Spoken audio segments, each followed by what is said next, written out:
শাড়ি পরে কি করছি। আজকে হলো রাস পূর্ণিমা, তাই এক জায়গায় কীর্তন ছিল, তো শাশুড়ি মায়েরা সবসময় যায়, ওখানে গেছিলো। ওখানে আজকে ভোগও ছিল। তো ভোগে কি খেয়েছি শোনো আগে। প্রথম তো কচু বাটা, তারপরে খেলাম কচুর শাক, তারপরে খেলাম মোচার তরকারি, তারপরে খেলাম পেঁপে দিয়ে ডাল দিয়ে বেগুন ভাজা, তারপরে ছিল পনির, চাটনি, পাঁপড়, পায়েস, মিষ্টি। দুর্দান্ত খেয়েছি। সব সময় দুর্দান্ত হয়, ঠাকুরের ভোগ বলতে নেই, কিন্তু এখানে সবসময় অসাধারণ রান্নাবান্না হয়, খুব ভালো লাগে।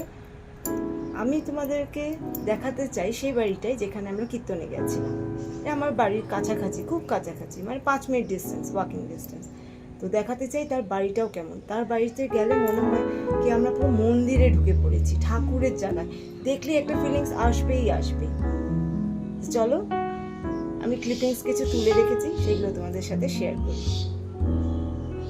আশা করছি তোমাদের ভালো লাগবে, তাই শেয়ার করলাম।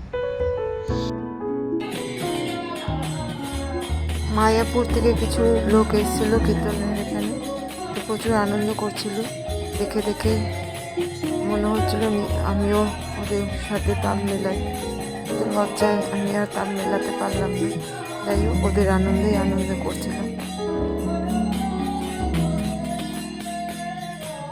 দামোদর মাসে একটা মাস ধরে ওরা খুব সকালবেলা ভোরবেলা আমার শাশুড়িও সবাই বেরিয়ে কীর্তন করতে করতে বেরোতো। এই আজ শেষ, আজ ভোগ হয়ে যাওয়ার পর শেষ। একটা মাস এভাবে বেরিয়েছে, এখন একটু ওদের ফাঁকা ফাঁকা লাগবে। আমি এই বাড়িটা একটু দেখাচ্ছি। দেখো বাড়িটা কি সুন্দর করে ঠাকুর ঠাকুর দিয়ে সাজানো, মনে হয় কোথায় যেন এসে পড়েছি। এটা বাড়ি নাকি বোঝাই তো যাচ্ছে না। যাই হোক, খুব আনন্দ করেছি, তোমাদের সাথেও একটু শেয়ার করে নিলাম। এই যে আমার ছেলেরা রয়েছে, সব বাড়ি দরজা সব জায়গায় ঠাকুর, যেখানে তাকাবে সেখানেই ঠাকুর।